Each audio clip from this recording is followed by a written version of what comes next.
Pinakasalan ng mayaman at magandang babae ang basurero sa kanilang kanto. Pero nang malaman niya ang tunay na katauhan ng basurero, ay nanigas siya sa gulat. Huling taon mo na pala sa kolehiyo, Mary. Handa ka na bang ikasal sa anak ng business partner ko? Yung pinakilala ko sa iyo, yung 15 years old ka. Tila ba walang emosyon na tanong ni Derek sa dalaga niyang anak na si Mary. Hindi naman kumikibo ang babae. Mary, alam mo naman na siguro ang mangyayari kapag sinuway mo yung mga utos at sinasabi ko sa iyo, hindi ba? Pananakot pa ni Derek. Wala namang imik na tumango si Mary na ang pagkilos niya ay nagpapakita ng takot at pangamba niya sa tuwing nakakausap niya ang kanyang tatay. Matagal nang patay ang nanay ni Amy. Noong 10 taong gulang pa lamang siya. Kaya naman, ang tatay niya na ang nagpalaki sa kanya. Ngunit talaga namang ibang-iba ang relasyon nila ng kanyang tatay sa kanyang inaasahan. Malayo kasi sa mga normal na relasyon ng mag-ama, ay parang estranghero lamang si Mary sa mata ng tatay niyang si Derek. Isang magandang instrumento na magagamit nito sa pagpapalagupa ng kanyang kayamanan at kapangyarihan.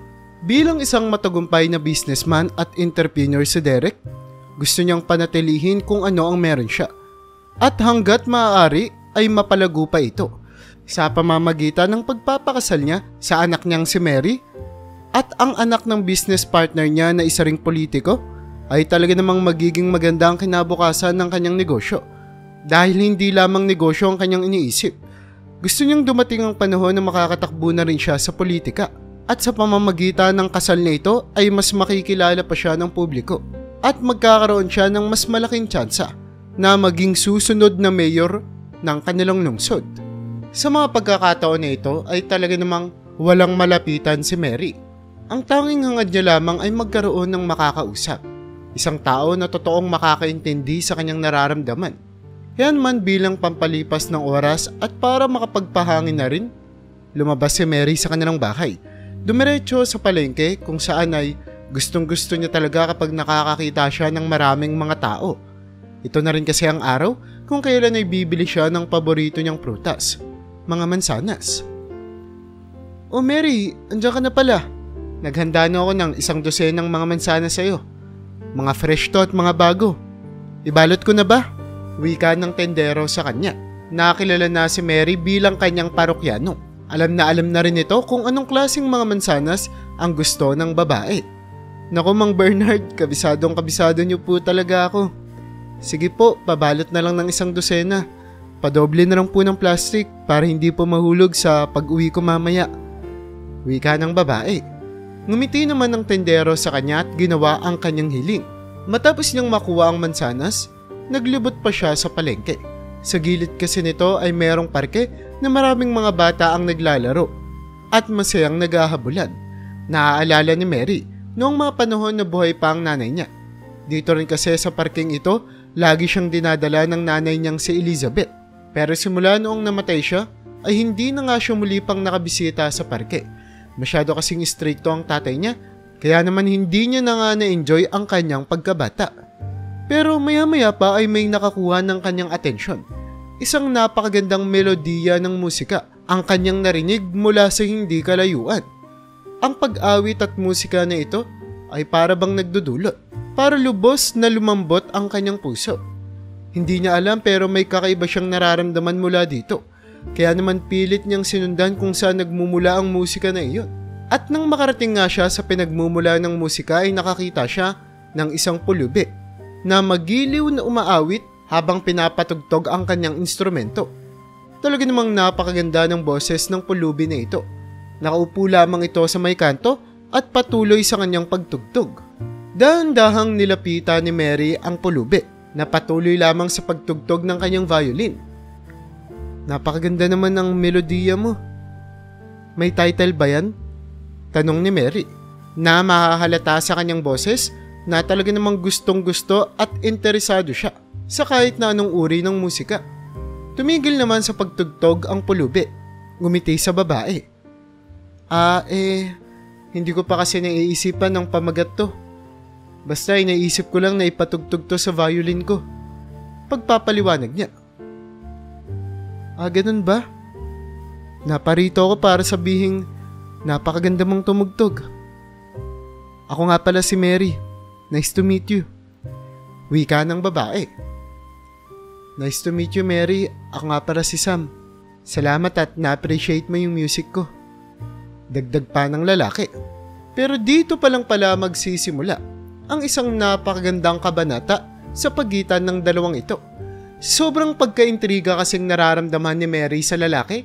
Hindi lamang dahil sa magandang ngiti ni Sam, kundi dahil na rin sa galing niya sa musika, ay unti-unti nang nahahalina sa kanya si Mary na sa tuwing nai-stress siya at namomroblema sa mga pinapagawa ng tatay niya sa kanya, lagi siyang pumupunta sa may parke sa gilid ng palengke upang bisitahin at pakinggan ang musika ng lalaking si Sam.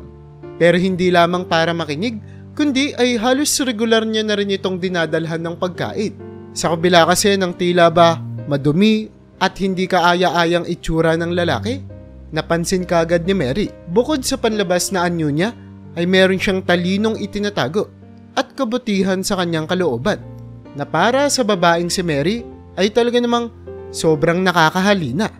Isang araw, pagdating ni Mary ay agad niyang binigyan ng makakain si Sam. Umupo siya sa tabi ng lalaki at sabay silang kumain. Matanong ko lang, Sam, saan ka ba natutong mag-violin? Paninimula ni Mary sa kanilang usapan. Ngumisi naman si Sam sa kanyang sinabi. Napakahabang kwento eh. Pero sabihin na lang natin na meron akong ibang buhay dati. Yung buhay ko dati ay parang malayong alaala na lang ngayon.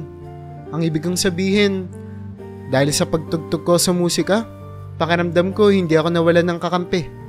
Ano man mangyari sa buhay ko, magkaroon man ako ng problema o kaligayahan, ito yung nagsisilbi kong kakampi sa lahat ng yun. Sagot naman ng lalaki sa kanya. Tumingin si Mary sa lalaki ng mata sa mata at nagsalita. Bakit ganyan ka magsalita? Parang may kakaiba sa boses mo eh. At sa tono ng pananalita mo, parang marami ka nang nakitang mga bagay-bagay sa mundo. Merong kakaibang lalim sa mga mata mo na talaga namang sobrang napakailap at napakahirap intindihin. Wika ng babae. Napasinghal naman si Sam sa kanyang sinabi. Alam mo naman, maraming leksyon ang tinuturo sa atin ng buhay na sabihin na lang natin hindi natin inaasahan at hindi naman natin gustong maranasan. Pero tama na yung pag-uusap tungkol sa akin. Kwentuhan mo naman ako tungkol sa mundo mo, Mary. Saad ni Sam. Sa pagpapatuloy pa ng mga araw, mabilis itong lumipas hanggang tuluyan na ngang lumipas ang ilang mga linggo. Patuloy lamang na nagiging malapit sa isa't isa ang pulubing si Sam at ang dalagang si Mary. Hindi na nga namamalayan pa ni Mary na unti-unti na pala siyang nahulog dahil sa pinapakitang kabutihan at katalinuhan ni Sam sa kanya. Para sa kanya, si Sam ay ang tipo ng lalaki na hindi mo basta-bastang makikita kung saan-saan lamang at para bang nakakita siya ng diamante sa libo-libong mga bato. Habang si Sam naman ay sobra ding pinapahalagahan ang pinapakitang kabutihan sa kanya ni Mary. Kitang-kita at ramdam na ramdam ng lalaki ang pagiging genuine ng babae sa kanya. Sa kabila ng pagkakaiba nila ng kanilang mga mundo, ay nagkaroon sila ng malalim na koneksyon sa isa't isa. Isang koneksyon na hindi nga masusukat ng kahit na anong kayamanan sa mundong ito. Hanggang isang araw, habang nasa loob ng magara at magandang mansyon niya si Mary, ay kinakausap niya naman ang kaibigan niyang si Clara na nag-aalala na sa nangyayari sa kanyang kaibigan. Mary, ano nangyayari sa'yo? Gumugugol ka na ng napakaraming oras sa kaibigan mong pulubing yun ah. Ano ba talagang gusto mong mangyari? Pagka-question ni Clara sa kaibigang si Mary. Ngumiti naman si Mary sa kanya. Ano ka ba, Clara? Hindi lang naman siya basta-bastang pulubi lang. Clara, si Sam, special siya. At sa tingin ko, sa loob ng ilang mga linggo naming pagsasama, mahal ko na siya. Nakakagulat na pagbubunyag ng babae. Katulad ng inaasahan ay laking gulat ni Clara sa kanyang sinabi. Mary, seryoso ka ba? Alam mo na hindi papayag yung tatay mo. Meron ka naman ng lahat sa mundong ito eh. Meron ka ng magandang kinabukasan kapag sinunod mo yung tatay mo. Bukod doon, di ba yung gusto niyang ipakasal sa'yo? Matalino at gwapo rin naman. Bakit handa mong itapon lahat ng yun para sa pulubing yun? Wika ng babae na hindi pa rin makapaniwala sa sinabi ng kanyang kaibigan. Naging seryoso naman ang mukha ni Mary. Kasi, siya yung totoong nagpapaligaya sa akin. Isang kaligayahan na hindi ko nararamdaman sa kahit na sino. Nakikita niya ako sa kung ano ako, hindi sa kung ano ang meron ako. Wika ni Mary na mababaka sa kanyang mga mata ang pagmamahal na nararamdaman niya kay Sam. Sa kabila nga ng pagtutol, hindi lamang ng kanyang pamilya kundi lahat ng kanyang mga kaibigan, gumawa ng isang desisyon si Mary na talaga namang magpapabago sa kanyang buhay magpakilanman. Napagdesisyonan niya na sundin ang gusto ng kanyang puso at mabuhay sa mundong totoo niyang minimiti, kahit na ang kapalit nito ay ang galit at pagtutol ng mga mahal niya sa buhay. Nang malaman nga ng tatay ni Mary na si Derek ang desisyon ng kanyang anak, ay labis itong nagalit. Sa loob ng kanilang magandang sala ay pabagsak na binuksan ni Derek ang pinto. Mary, ano to? Nababaliw ka na ba? Hindi mo pwedeng itapon na lang ang kinabukasan mo at kinabukasan ko para sa pulubing yun. Ano nang sa tingin mong sasabihin ng ibang mga tao? Sisirain mo lang yung pangalan ko na ilang taon kong pinaghirapan. Ang reputasyon ng pamilyang to. Pasigaw na wika ni Derek. At sa kauna-unahang pagkakataon nga ay nakaipon na ng lakas ng loob si Mary. Nasagot niya na ang kanyang tatay. Matagal ko nang pinag-isipan to. At hindi pa ako naging ganito kasigurado sa buong buhay ko. Mahal ko si Sam at mahal niya rin ako. Wala na akong kakailanganin pang kahit na ano. Pagtutol niya sa kanyang tatay. Alam mo Mary, alam mo na gagawin ko ang lahat para mapigilan yung pinaplano niyo. Alam mo na hindi ko hahayaan na sirain mo lang yung kinabukasan mo at kinabukasan ko para dyan. Alam mo yan.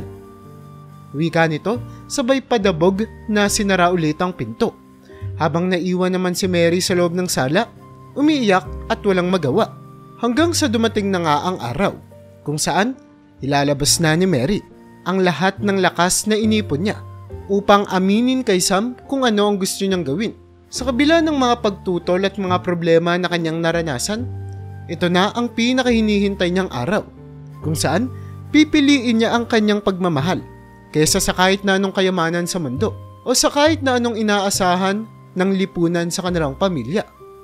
Habang nagpapatugtog si Sam ng kanyang violin, katulad ng mga normal na araw, dumating si Mary at mabilis na tumabi sa kanya.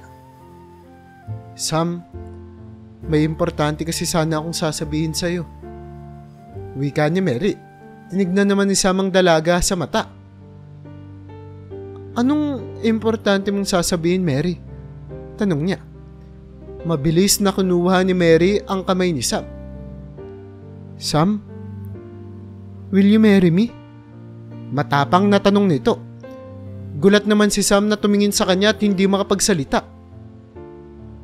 Mary, hindi pwede to. Seryoso ka ba? Tignan mo ako. Wala akong kahit na anong pwedeng maibigay sa'yo. Pulubi lang ako na nagpapatugtog ng violin sa tabi ng palengke. Namugto ang mga luha sa mata ni Mary. Meron ka ng lahat ng mga importanteng bagay sa mundong ito, Sam. Meron kang mabuting puso. Meron kang mabuting pagkatao at meron kang totoo at tunay na pagmamahal. Yan lang ang tunay na kailangan ko. Wika niya, habang namomo na rin ang mga luha sa mata ni Sam. Mary, alam mong mahal na mahal kita. Pero sigurado ka ba talaga? Yung tatay mo, yung mga kaibigan mo, paano sila? Naging seryoso naman ang mukha ni Mary habang pinupunasan ng kanyang mukha. Wala akong pakialam sa kahit na anong sasabihin o anumang iisipin nila. Ang gusto ko lang ay makasama ka. Ang gusto ko lang ay maging asawa mo. Matapos nito ay nagkasundo nga sila na magpakasal sa isang simpleng seremonya lamang. Napaligiran sila ng iilang mga kaibigan lamang na sumusuporta sa kanilang tunay at talaga namang hindi matitinag na pagmamahal. Tuluyan na ngang iniwan ni Mary ang kanyang maluhong pamumuhay at tumira na lamang sa isang maliit na apartment kasama ang kanya ngayong asawa na si Sam. Ngayon, wala man silang pera, ngunit sapat naman na para kay Mary ang ganitong uri ng pamumuhay kung saan ay sabay silang bobuo at gagawin ang kanilang mga pangarap. ng magkasama. Nang makalipat na nga sila sa kanilang bagong apartment na hindi man ganoon kalakihan ngunit sapat naman na ang espasyo nito para sa kanilang dalawa, magkasama silang dinedesenyohan ito. Bumili na rin sila ng ilang mga furniture para mas magmukha pang tahanan ang kanilang bahay. Punong-puno ng kasiyahan at determinasyon ang bagong mag-asawa na si Sam at Mary para sa kanilang panibagong buhay na sinisimulan. Nakahanap sila ng kasiyahan at lakas sa mga simpleng bagay na meron sila. Habang inaayos ni Mary ang mga bulaklak sa kanilang bahay, hindi niya maiwasan ng umiti. Maliit man yung bahay natin, Sam, pero sisiguraduhin naman natin na pupunuin natin to ng pagmamahal. Ay naman yung pinaka-importante sa buhay, hindi ba? Wika niya sa asawa. Niyakap naman siya ni Sam. Ang dami mong tinalikuran para sa akin, Mary. At ipinapangako ko sa'yo. Susulitan natin ang mga susunod na araw sa ating buhay. Dahan-dahan naman nang umiti si Mary sa kanya. Sulit na, Sam. Sulit na lahat ng mga tinalikuran kong kayamanan at dati kong pamumuhay dahil ang mga sandaling kasama kita. Yon ang pinaka-importanting sandali sa buhay ko. Simple man at talaga namang malayo sa kinalakiang buhay ni Mary, ang buhay na meron siya ngayon kasama ang asawa niya. Pero para sa kanya ay ito ang mga pagkakataon na hindi kailanman mabibili ng pera.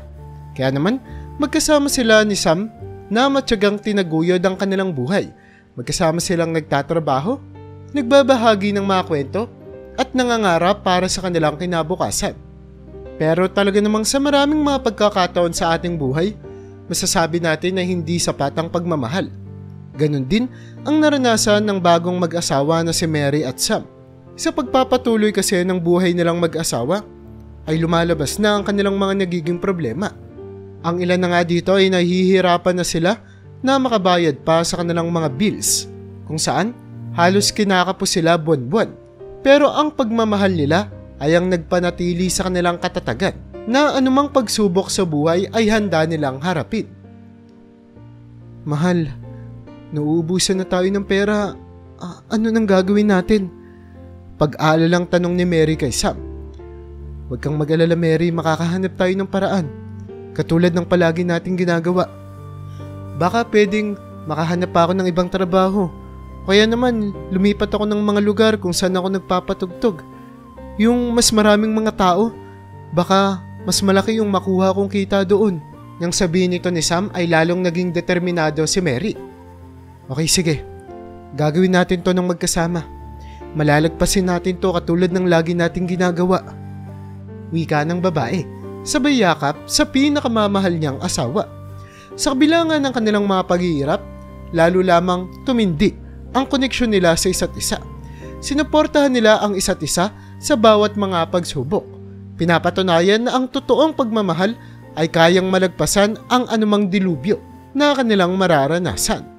Hanggang isang gabi nga, habang naglilinis si Mary ng mga lumang gamit ng kanyang asawa, ay bigla na lamang siyang nakakita ng isang tila ba napakatanda na at maalikabok na kahon na gawa sa kahoy. Nakatago ito sa pinakasulok ng kanilang bahay. Kaya naman, tuluyang nakaramdam ng kuryosidad ang babae. Binuksan niya ito at laking gulat niya nang makakita siya ng koleksyon ng mga luma ng mga pahayagan, ilang mga liham at mga larawan. Kaya naman sinumulan niyang kunin ang mga lumang dyaryo. Anong ibig sabihin nito? Tanong niya sa kanyang sarili habang binabasa ang pamagat ng lumang dyaryo. Tagapagmana ng pamilyang Duval, ilang taon nang nawawala. Wika sa pahayagan. Duval? Bakit parang sobrang pamilyar ng pangalang yun? Wika niya sa kanyang sarili.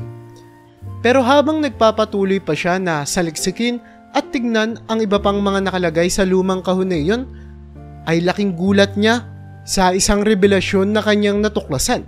Ang pangalan pala ng kanyang asawa ay hindi Sam, kundi ang totoong pangalan nito ay Alexander Duval, ang matagal nang nawawalang tagapagmana ng kayamanan ng pamilyang Duval, isa sa pinakamayamang pamilya sa bansa. Sa mga pagkakataon na iyon ay saktong kakauwi lamang ni Sam sa kanilang bahay. Pero pagbukas niya ng pinto at nang makita niya na hinahalongkat ni Mary ang kanyang mga lumang gamit, ay agad siyang natuliro. Mary, anong ginagawa mo sa mga lumang gamit ko? Pagtatanong ni Sam.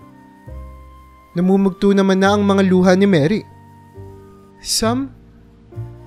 O Alexander Duval, ano gusto mong itawag ko sa'yo?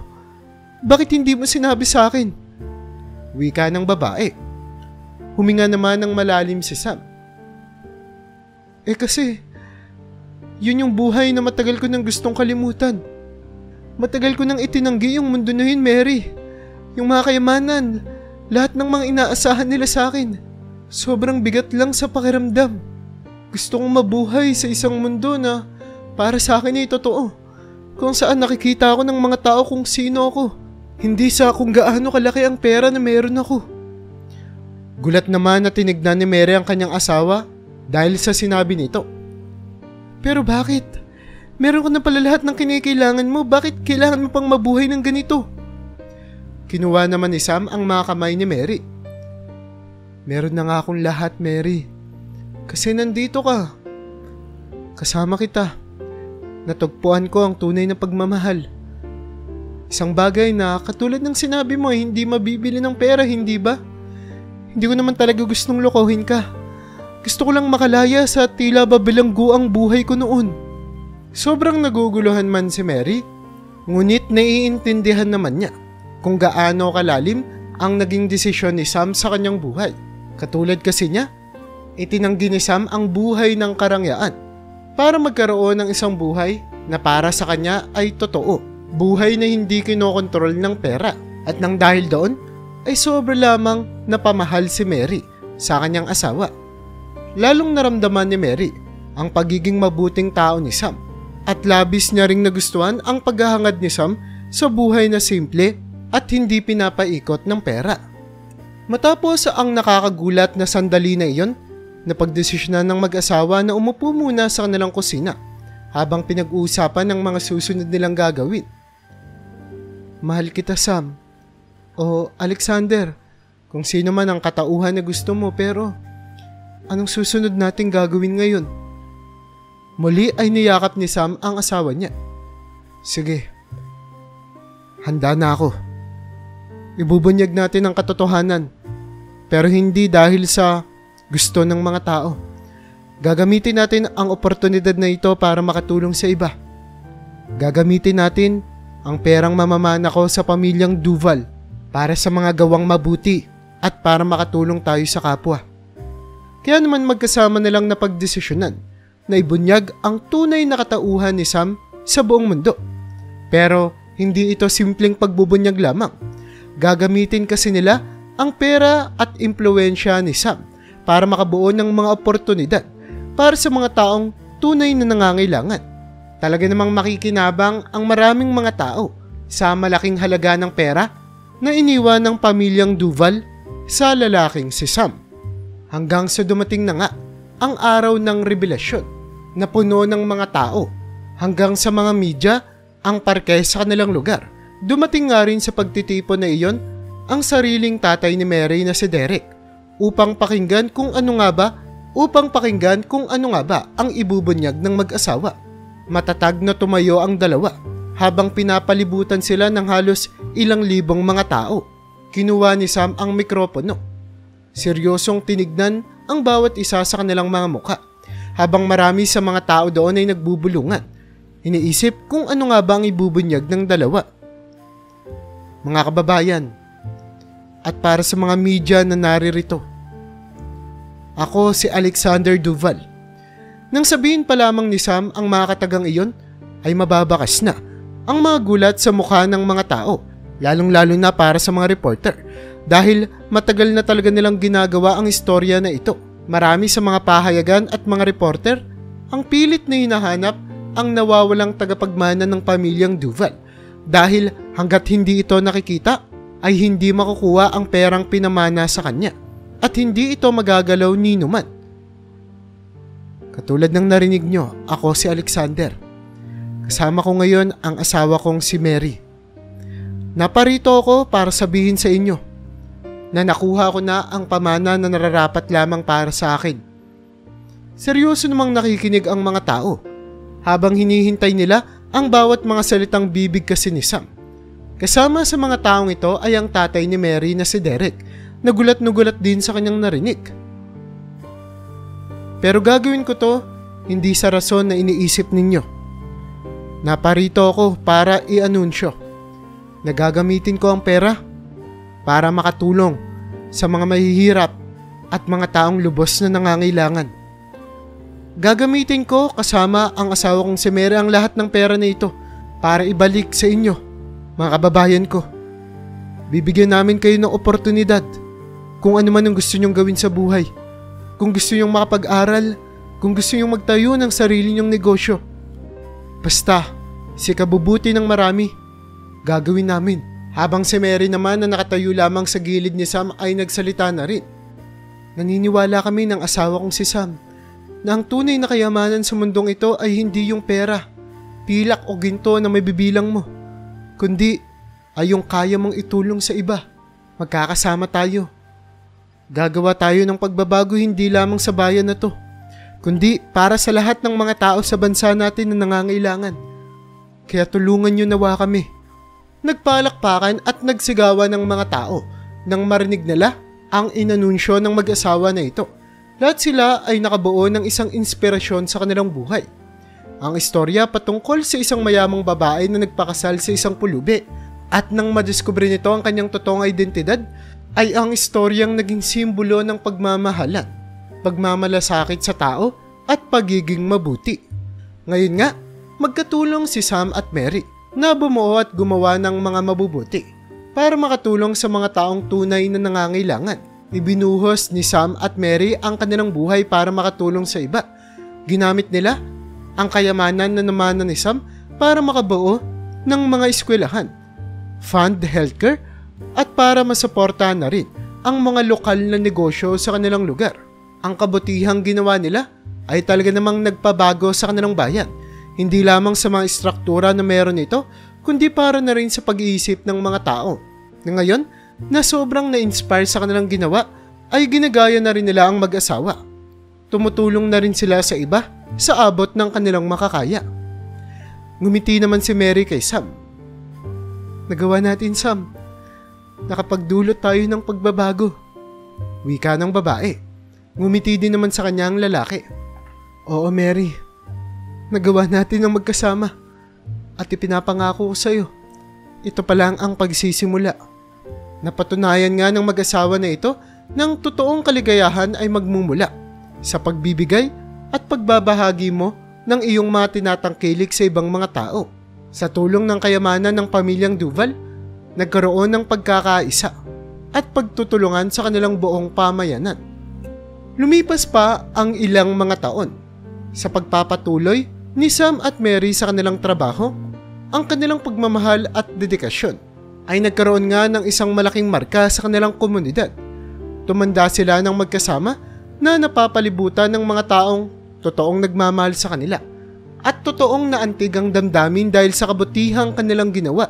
Ngunit para naman sa tatay ni Mary na si Derek, isang nakakaantig sa puso ang mga huling salita na binitawan nito bago siya mamatay.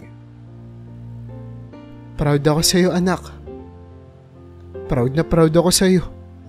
Ito ang mga huling kataga ni Derek na sobrang nagpaantig sa puso ni Mary. Yon ang mga salitang gusto niyang marinig sa tatay niya sa loob ng mahabang panahon. At tunay nga na pagiging mabuting tao lamang ang magiging paraan para mapagtanto ng tatay niyang si Derek ang mga pagkakamali nito sa buhay.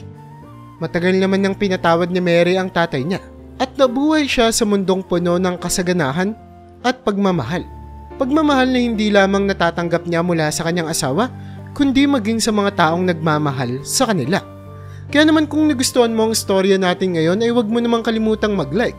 Pindutin mo na rin ang subscribe button para makagawa pa tayo ng ganito kagagandang mga istorya sa susunod pang mga araw.